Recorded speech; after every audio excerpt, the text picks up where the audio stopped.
Okay, welcome everyone. My name is Jill Johnson. I'm the Executive Director for the International Society for Quality of Life Studies.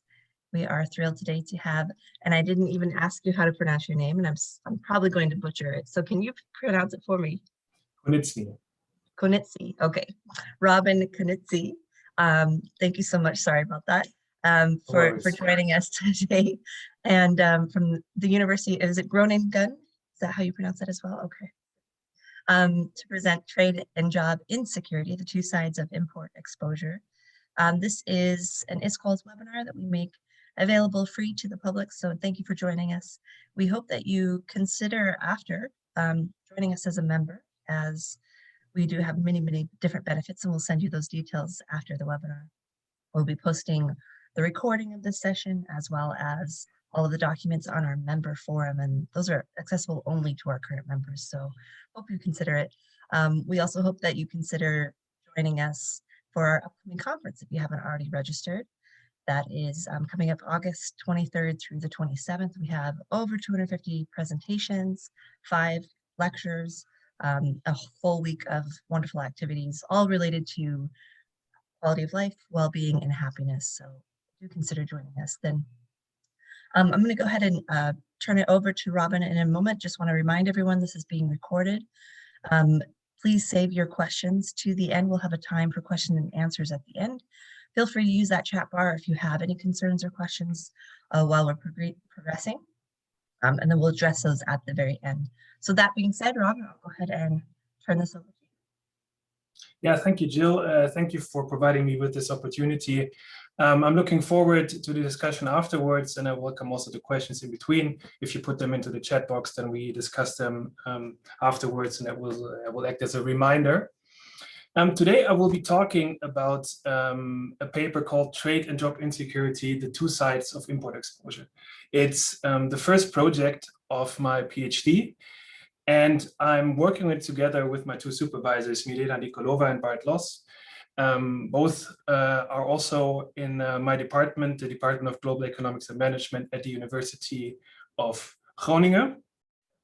And to get you started with the paper, I would like to show you answers to a survey that was conducted by the International Society for International Social Survey Program. And individuals were confronted with a statement regarding trade, specifically German individuals. And the statement reads as, Germany should limit the import of foreign products in order to protect its national economy. Then the survey was conducted in 3 waves in 1995, in 2003, and 2013. And individuals had the chance to answer with 5 different options, ranging from agree strongly to disagree strongly.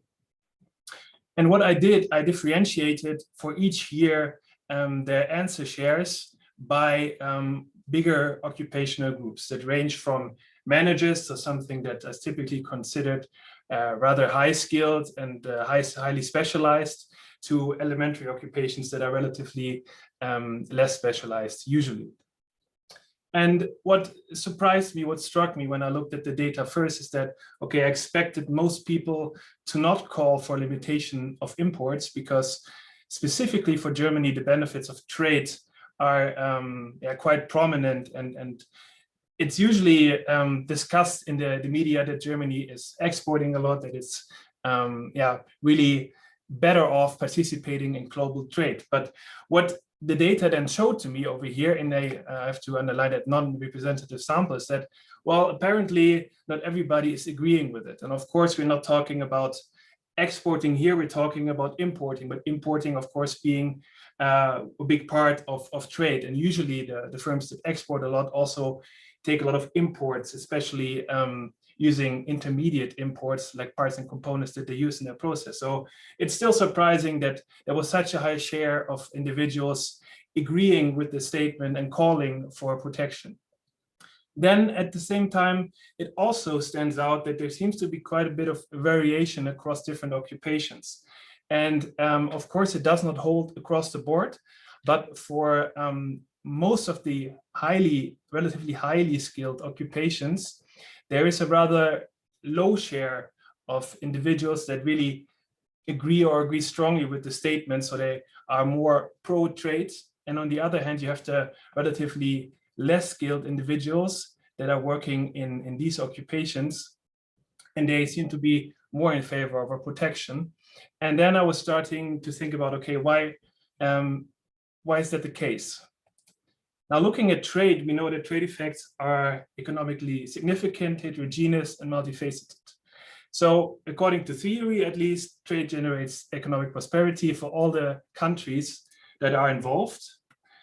But we already know from the most commonly used trade models that gains from trade can be distributed very unevenly within countries and specific groups within society. So especially for the US, you have a whole stream of literature by Arthur Dawn and Hansen, mainly looking at manufacturing employment and showing that some local labor markets were worse off after trade integration with China. For Germany, Dautphindeis and Südekum show that there are also some of these import competition effects. At the same time, they also underline that in Germany, the picture might be a little different because German firms could also profit from export opportunities and also German local labor markets.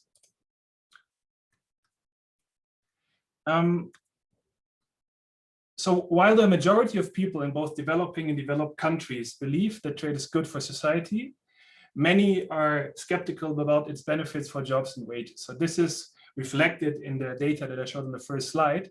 But there's also, for example, evidence for the UK from Davenport, Dorn, and Lavelle that shows that individuals with a university education, they tend to be more in favor of trade, while individuals without a university degree and with less education, they are more wary about potential downsides of trade integration, especially for their employment and their wages.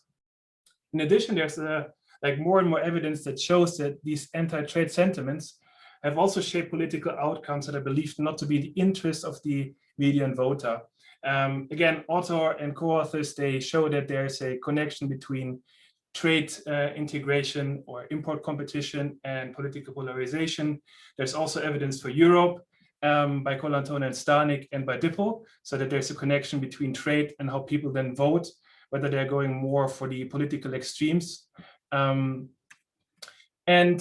lastly, there's a stream of the literature that looks at the non-pecuniary consequences of import penetration. So looking at what happens if you have a lot of import competition with the health of workers, what happens to their mental health. There's one study by Colantone, Crino, and Ogliari for the UK, and they looked at individuals actually in mental distress if they are really exposed to import competition, especially from China. Now, what do we contribute to these streams? We associate import exposure at the occupation level to a non-pecuniary labor market outcome, which is perceived job security. So individuals report themselves how they expect their job security to change in the next 2 years. And we propose a framework that differentiates between the competition increasing and a productivity enhancing channel of import exposure. So in contrast to most of the existing papers, we not only look at competition increasing effects that are certainly there with imports, but also at productivity enhancing effects that may arise through import exposure. And accounting for the history of German trade, we evaluate both imports from China and Eastern Europe, because as shown by Dautphindeis and Südekum, for Germany, the Chinese trade integration process played an important role, but was actually preceded by the trade integration with the Eastern European states. And this kind of took out some of the negative effects that arose through China for the US. So Germany already experienced some of those developments beforehand, and thus the China shock was not that intense, not that strong, at least in terms of wages and the employment status. To preview our findings, we show that both Chinese and Eastern Europe imports generally hold consequences for the job security of German workers. And we show that import substituting for domestic production, what we coin competition increasing imports, actually raise workers' job insecurity. So there is a negative effect stemming from a certain type of import exposure. At the same time, there is also exposure to inter-industry intermediate imports, what we coin productivity enhancing imports. And I will in a bit will explain why we consider them as productivity enhancing. And these productivity enhancing imports actually boost job security, so they reduce job insecurity. And at least in terms of the effect size, the productivity enhancing channel more than offsets the job insecurity caused by competition increasing imports in the German case. The data that we use to come to these conclusions stems from two main sources. First, we have the individual level data that we mainly source from the German socioeconomic panel, which is a wide-ranging annual representative longitudinal study of private households. And there's the trade data to compute the exposure indicators. And that we take from the World Input Output database mainly, which was specifically built to assess developments over time. And what is especially interesting for the purpose of our study is that it differentiates between final and intermediate demand purposes. So final demand purposes would be a finalized car that you buy as a consumer, and intermediate demand purposes might be a car producer that imports or purchases parts and components to use it in the productive processes. This differentiation will be important to delineate the two sides of import exposure. Use the 2016 release, which contains 56 industries and 43 countries, which cover approximately 85% of world GDP, and the rest of the world model. We also use the satellite accounts that can be directly linked to the industry classification to have information on the labor compensation. And then we want to arrive at an occupation level exposure indicator.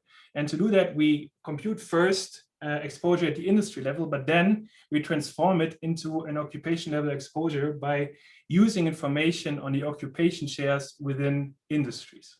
And later on, for robustness checks, we also include data on automation from the International Federation of Robotics, plus data on ICT capital formation from EU CLAMS, which can also be matched with the industry classification of Wyatt. Here's our empirical strategy. We have the baseline regression in which we relate job security to a number of variables on the right-hand side of the equation. First, we have our competition import exposure indicator. We have our productivity enhancing import indicator. We have a battery of control variables such as the household size, marital status, income from labor. Then we have a number of fixed effects. We have individual fixed effects. We have dummies for the occupation of the individual. We have dummies for the region, and we have year dummies. And in total, this empirical strategy then identifies within individual variation in job security that stems from within occupation variation in import exposure. Now, looking on our outcome variable, job security, it's originally coded on a 3-item scale, with 3 being very concerned, 2 being not, 1 being not at all concerned, and 2 being somewhat concerned. And we dichotomize it in our main specification and let it take the value 1 if individuals are very concerned, and 0 if they're not at all concerned or somewhat concerned about their job security in the coming 2 years. We also present the results for the 3-item variable plus the second alternative dichotomization of the paper, but this is our preferred specification. Now, to come up with our main explanatory variables, we conduct the following computations. So to come up with competition imports at the industry level, we first take the proportional increase in imports from, say, the Chinese automotive industry to Germany. And we evaluate it for 2 years, lagged by 1 year. So this is then the proportional increase in imports from the Chinese industry, Chinese automotive industry to Germany over the last 2 years. So this might be, say, 120% increase in imports from the Chinese automotive industry. Now, if we only have the proportional increase, we cannot really make a statement about how important the increase actually might be for the individuals, because if it's only a very, very small fraction of the overall value that's generated within the German automotive industry, workers might not even be aware of it. And even if it's a huge change of a really small fraction, it might not really play a role. So we got to relate the proportional change to what is actually at stake for the workers. And we do so by including the imports in the initial period and setting it relative to the labor compensation that is at stake. I don't go into the computational details, but we basically capture the wages that are at stake and are at the risk of being competed away by imports coming into Germany. Importantly, these are then imports in both parts and components, so car parts and components and finalized cars. So this is the competition that the German automotive industry is experiencing. Then for productivity imports, we have a similar structure. We have again a proportional increase, but this time we're not looking at the imports from the Chinese automotive industry, but we're looking at the imports from all other Chinese industries except the automotive industry by summing over G unequal to J. And again, we want to get a sense of how important that proportional change is.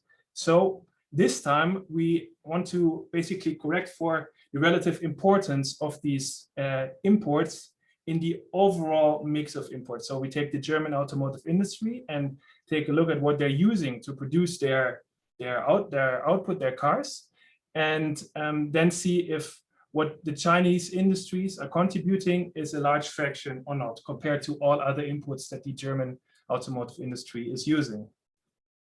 And now in the final step, we want to take these industry level exposures and turn them into occupation level exposures. And now we take the occupation data. So we basically have information on occupations within industry. For example, we know how many assemblers are working in the German automotive industry.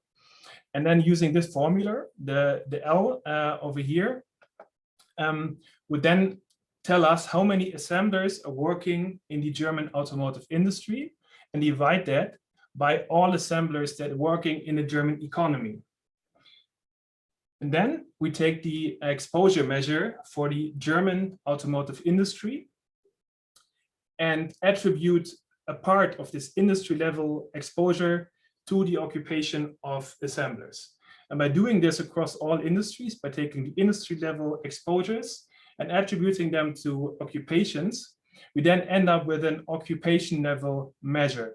So then over here, we would have the exposure of all assemblers in Germany to Chinese competition imports.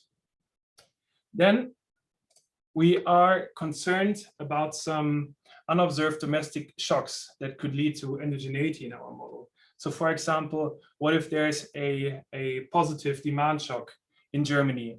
Workers might have higher job security because there's more demand for what their company is producing.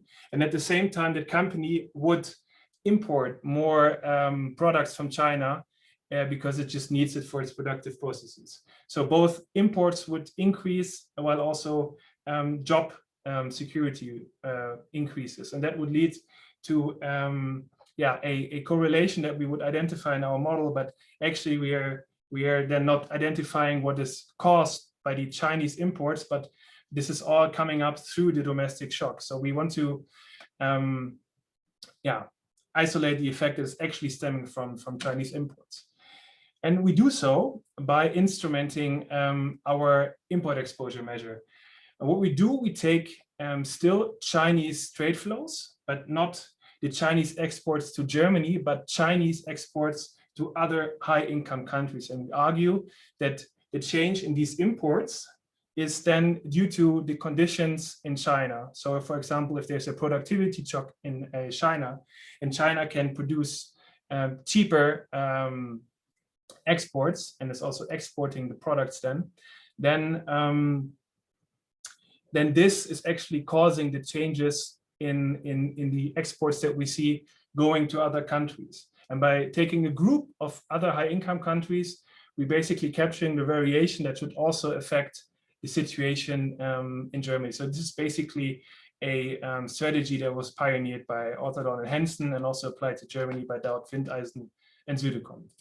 Now, going to the results, we indeed find that competition imports increase job insecurity, so there's a negative effect for the individual, and productivity imports decrease job insecurity. And this holds both for China and Eastern Europe, with the effect of competition imports being a little bit higher when imports are coming from Eastern Europe. Now, moving on to our instrumental variables approach, where we use the instrument of Chinese exports to other high-income countries, we find that our results still hold, and the effect size even increases a little bit. So the negative effect arising through competition imports increases a little bit, and the effect running through productivity import exposure also has a more negative effect size. Now, we also run a couple of robustness checks. For example, we have some Probit estimations where we exploit that we have a binary outcome variable, and the results that we obtained through the Probit estimation through a nonlinear model are also in line with the estimates for our OLS and our IV strategy. Then we also include automation and ICT capital, and our results still hold up. And as another check, we also include personality traits. And I think, especially since this is a presentation at ISQOLS, I think it might be interesting to look at those briefly. So we include the big five at the individual level, of course, and then we indeed find that individuals, for example, that are more neurotic and have a higher agreeableness also tend to report higher job insecurity. Importantly, the sign and effect size of our coefficients of interest is also robust to including these control variables. Then we also add some interactions to actually take a look at maybe it matters whether individuals have a different supervisory status within the company. Then the idea being that, okay, if you are rather high up in a company, so you have supervisory powers, you might be more aware of the trading position of the company and which aspects are actually relevant to your competition in the home market, and that individuals, for example, working in assembly might be less aware of what kind of role imports might play for their jobs. And what we find is that for Eastern European import exposure, there is no difference for supervisors and non-supervisors. So this is the marginal effects that we compute when we interact the import exposure indicators with a indicator variable that takes the value 1 if individuals are supervisors and 0 if not.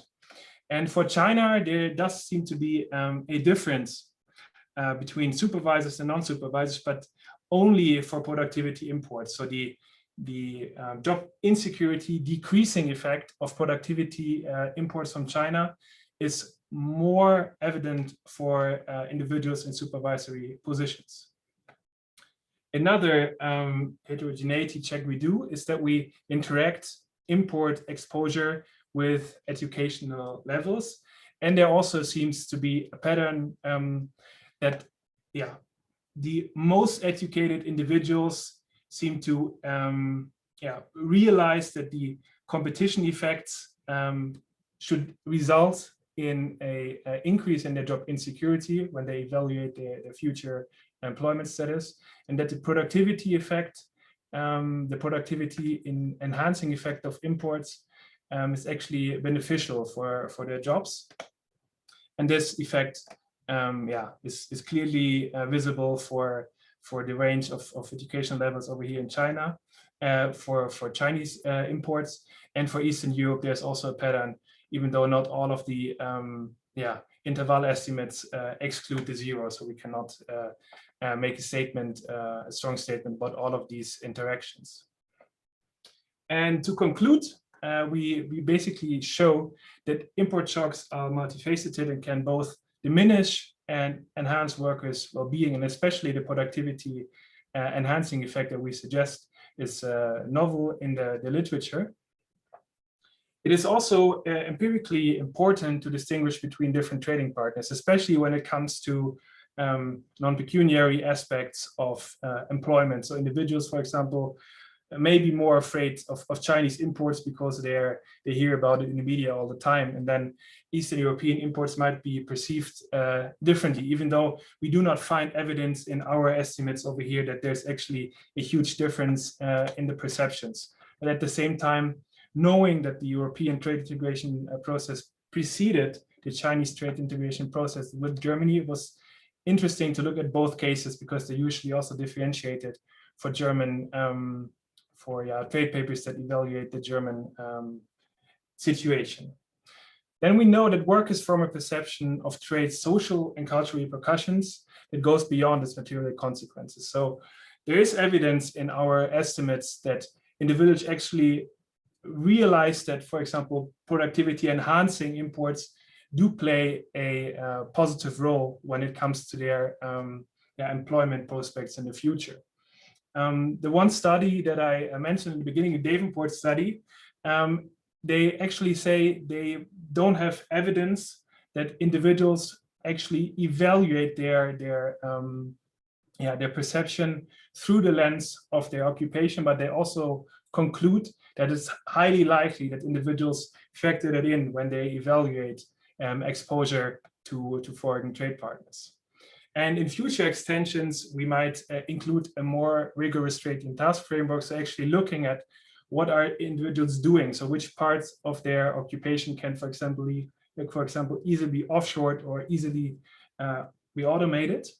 And also to capture the value added by different functions that is embodied in imports. That's my second project at the moment. So then you could differentiate between your imports coming from China and how much value is actually being added by headquarters services, how much is added by research and development, how much is added by individuals working in assembly lines. And then you could make a more direct connections to the job content of individuals working, for example, in developed economies, and then see how the changes in the value added that is embodied in imports relates to the employment circumstances of these individuals.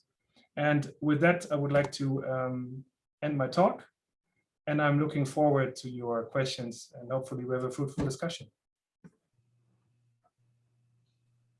Excellent. Thank you so much. What a great presentation. Very, very interesting. I know certainly here in the United States, anecdotally, there's lots of discussion about jobs that are being displaced by imports. And so this is certainly relevant, not just in your region, but also across the world, I imagine. So thank you so much for this great presentation. We do have some time for questions and answers. I do see we have a hand up already. This is Kelsey O'Connor. Hi, Kelsey. And we'll give you permission to talk if you'd like to go ahead and ask your question. Yes, hello, Robin. Can you hear me? All right. Yes. Nice. Okay, great. So very interesting, nice presentation. I enjoyed it. Impressive set of data that you have put together. And so if I understand correctly, your measures are annual, right? But then the World Input Output database is only for 2016, right? So some of this is assumed to stay constant. Is that correct? So it's the 2016 release, but it's actually an annually available data set. So I have the trade measures for every single year. Okay, that's cool. So then it relates a little bit to this next question, which is just, do you think that these impacts are lasting? Do you think that people may adapt to the change? And then also, so a related question is, can you interpret the magnitude a little bit for us? So broadly speaking, I'm wondering how important these effects are, based on just the size and if they're lasting. Yeah, thanks. Two great questions. Regarding the first one, I believe that say the height of the negative effects of import competition, we already had a peak, I think, earlier. and that now things are developing a little differently because of trade protection, because of developments like reshoring. So there's certainly a difference, but at the same time, I think there's still a lot of work to be done, because individuals can, of course, lose their job to a foreign, say, worker, a foreign competitor, right?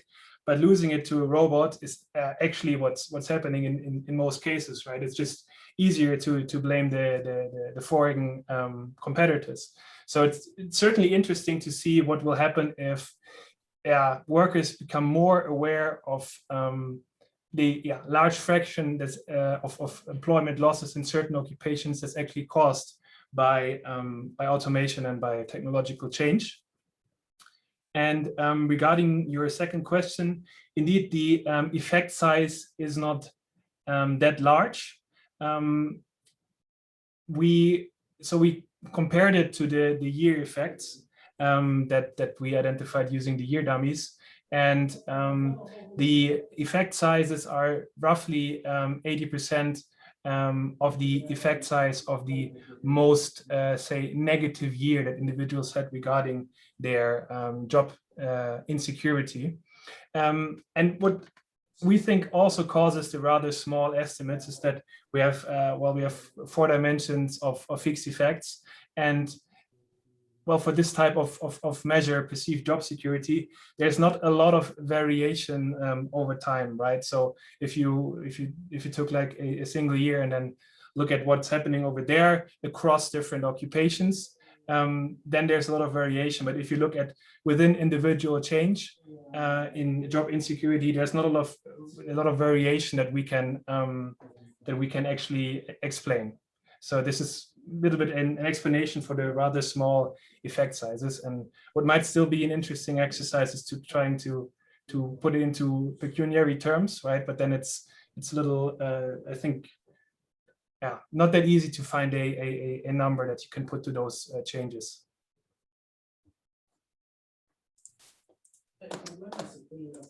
I'll just add, Milena, who is one of the co-authors, just typed into the chat bar. She said, regarding Kelsey's first one, we also did different time lags, and maybe Robin can show that too.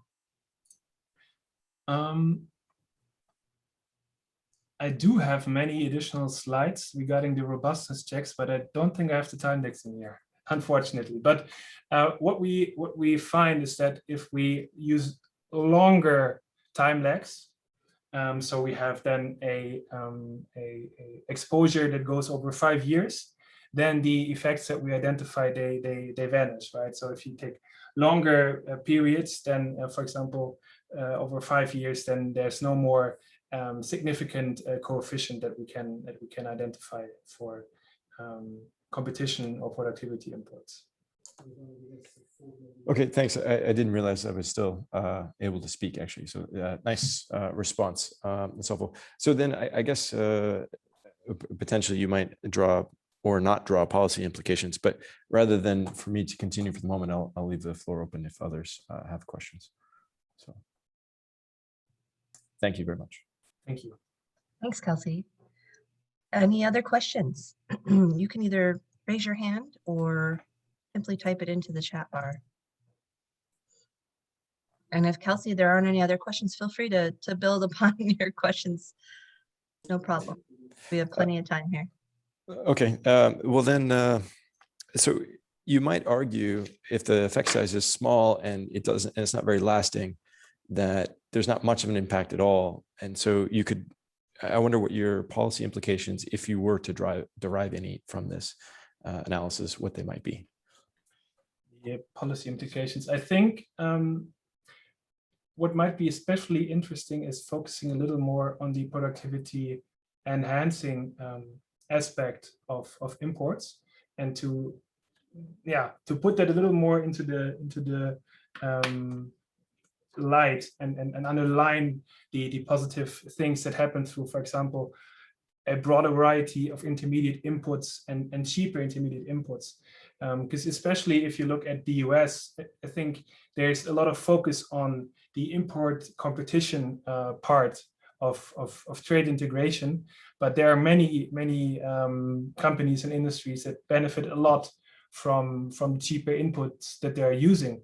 At the same time, you can also focus on higher value added activities such as headquarter services, research and development, and then do a lot of the relatively low value added activities abroad, right?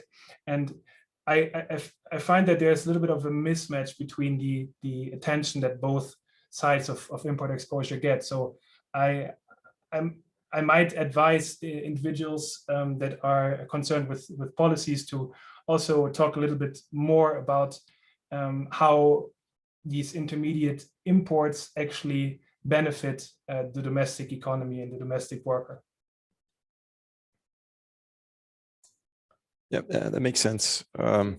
One reason why I ask is I have some work related to immigration, and I imagine that you could extend this actually to look at immigration. And for those people who are worried about it, your small and not lasting impact might be something you could go to the public with and say, look, in fact, this doesn't have much of an impact. So you actually could sell this paper in at least two different ways, and potentially extend it to immigration. So it's something to consider. And then, all right, so then a question would be, how did you treat the standard errors? Did you cluster at, let's say, the occupation level? I think yes, exactly. Okay, yeah, that's perfect then. I think that's it for my questions for the moment. See if I have anything else. So maybe a small remark regarding our main explanatory variables. So in follow-up work, we actually have little more, actually way more detail on the value added that is actually embodied in those imports. So now we have a rather, say, rough variable that explains the exposure to foreign workers, say. But what we're working on right now will enable us to, for example, say how much value is actually being added by assemblers in China, and then relate that directly to the value added that's contributed by assemblers in the US. So at the moment, we're taking this entire industry, redistributed to occupations, and then this results in our main explanatory variables. But it's way more granular, of course, right, in the real world, and that's what we're trying to capture, to actually capture it in terms of value added, and then really see how that relates, like how the domestic part relates to the foreign part, and what kind of competitive, increasing or competition increasing effects might arise. It sounds like part of your contribution really is just the data set you guys are putting together. So that's one thing to think about. You may have others who want to use what you put together afterwards. And so it sounds very nice to me. So I think the first thing I said is impressive data. So that's very nice. I appreciate it. There was a lot of work done before I touched the data. So it's yeah. I think the input-output data can be really powerful. It has its limitations, but it can certainly be quite nice for some analysis. Yeah. Okay, thanks. Thanks, Kelsey. I do have one more question from Ashley Blackman. And Ashley, if you'd like to ask it personally, you can, or I can read it here. It says, thank you very much. I may have missed it, but did you compare regions with Germany, particular East versus West? And would it show differences in relative effect sizes? So what we included are dummies for the different states. But we do not have a part of our analysis that focuses on Eastern or the former Eastern versus former Western Germany. There is an argument to be made that, for example, individuals living in the former Eastern German part perceive competition from Eastern Europe differently.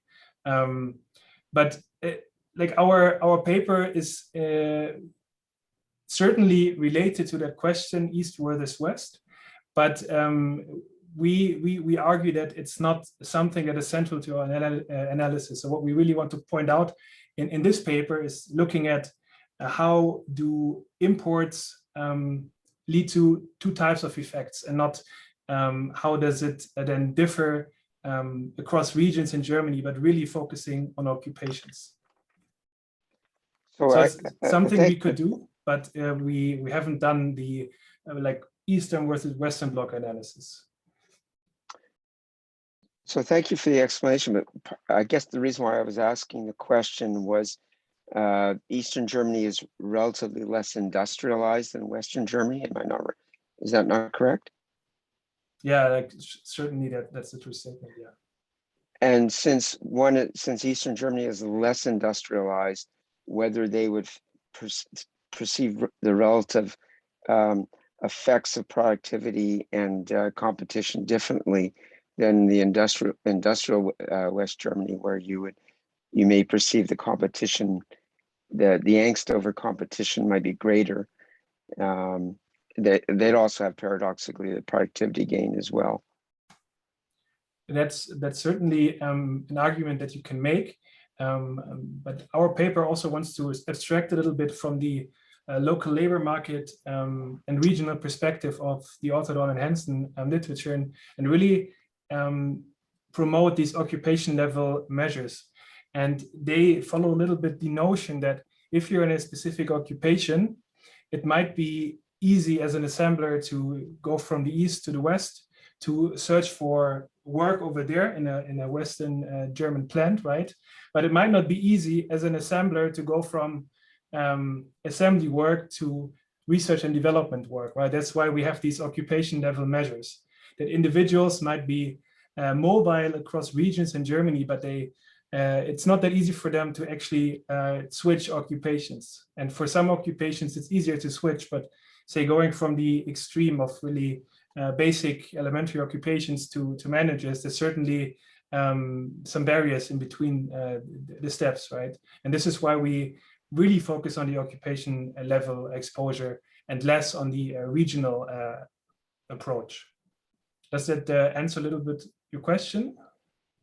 A little bit, but of course the occupational distribution is a function of the employment opportunities available to you. So if you came from East Germany and succeeded in getting a higher level education, you may have already migrated to the Western Germany. But I guess what I was thinking about was the implied linkage between the concern on imports versus the perceived benefit of imports, ultimately to the political developments that are going on. Mm-hmm. I know we did it in terms of well-being, but there's also been a political side to this side. So that's what I was trying to see, how these two domains that you were looking at would play with those things. But anyway, thank you very much. Yeah, like one more remark regarding your, I just realized that the Dussmann paper that I talked about in the beginning, he looks at the voting patterns in Germany and how they relate to import exposure. And he actually finds that the voting shares of most center-oriented parties do not really react to changes in import exposure, but it's only the right that really profits from more import competition, and that registers a fall in their voting shares if there's more export opportunities generated through trade in specific regions. And if I remember correctly, these effects were stronger for Eastern German regions. So you do certainly have a point that there's probably some heterogeneity operating at that level. Thank you. Thanks, Ashley. Any other questions? Robin, I have another question, if I may. Mm-hmm. It's Kelsey again.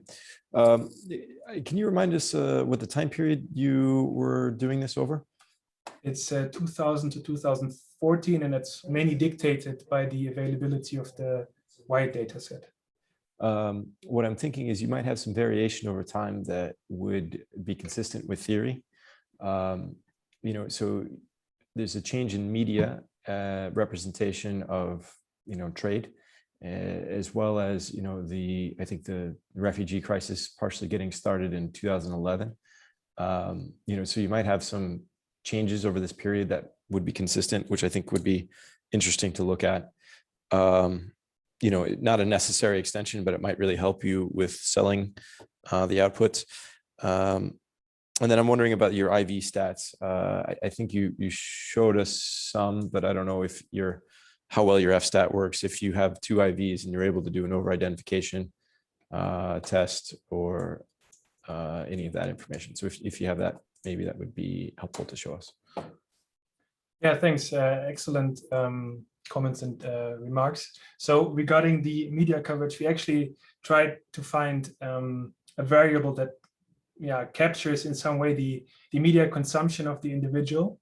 And then we also looked at, okay, how was trade actually discussed in the media in specific years, but it was really hard to find a variable that captures these dimensions, right? So it's certainly about, okay, do individuals actually perceive how, for example, trade with China is discussed in the media and the public, and how do they translate that into their own perceived job security? And regarding the IV strategy, so the first stages are relevant. So all the statistics that we use play out. So everything can be identified. So we do not have an identification problem with the approach that we use in our paper. Yeah, the F-stat that makes a lot of sense. I'm wondering though if it's you probably just have one excludable instrument then based on the way you just described it, and you're unable to do the over-identification test because that's it's exactly identified. Okay, yeah, okay, so you can't do that. I was also thinking about currency appreciation as another variable which is capturing something similar. Appreciation, devaluation.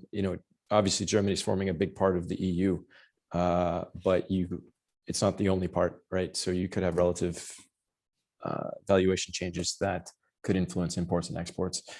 That's somewhat external to Germany. So then you can get another IV in there, potentially. I had one other question, but I forgot what it was. Okay, that's fine. Thanks very much. Yeah, that's another good point. I believe that part of that should be covered by the year effect, right? And then when constructing the IV, we also follow Dortwind, Eisen, Südekum, and they use Australia, Canada, Japan, Sweden, Norway, and the UK as high income instruments. And if I remember correctly, one reason was that there's no shared border with Germany. And of course, not being part of the Eurozone is also an argument. So then I haven't thought about it in detail, how that then plays out if we have this instrument group of countries. But I do believe using this group in combination with the year effects, that the currency appreciation, depreciation effects should probably be in there, but they might not drive our findings. Yeah, you're right. I think the appreciation, I was just thinking about it as an external IV. It should be picked up by the year effect, but there may be something else you can do within our action terms, something to help account for this separately. But okay, we don't have to talk about this now. Yeah, thanks. Thank you. Great. Do maybe have time for one more question if anyone else has any questions or comments?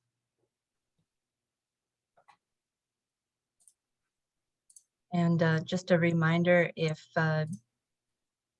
you have not already registered for our conference, Robin's going to be presenting this again, is that right? In a couple of weeks. So if you have time to maybe think through the presentation and maybe come up with some other questions or comments, concerns, you can also tune into his session during the conference and participate there as well. If you have not registered, we do hope that you consider it. If you become a member, we're extending our early bird registration offer through the end of this month. So it's only $50 USD for regular members and $35 for students, retiring members and also developing country members. So consider that.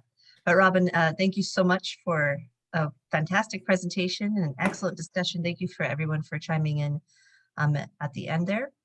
We appreciate it very much. And as a reminder, we'll be posting this webinar and this presentation. And Robin, if you have any other documents you'd like to send me, we'll put that on our members only forum. So you can tune into that afterwards. We'll send you that follow-up email. With that being said, thank you so much everyone for participating. Robin, thank you so much for your presentation. Thanks for having me. To future work on this as well. So thank you all. We hope you have a great rest of the day or evening, wherever you're tuning in from, and we'll hope you'll see you in August at our upcoming conference. Thank you so much. Bye, Robin. Thank you. Bye.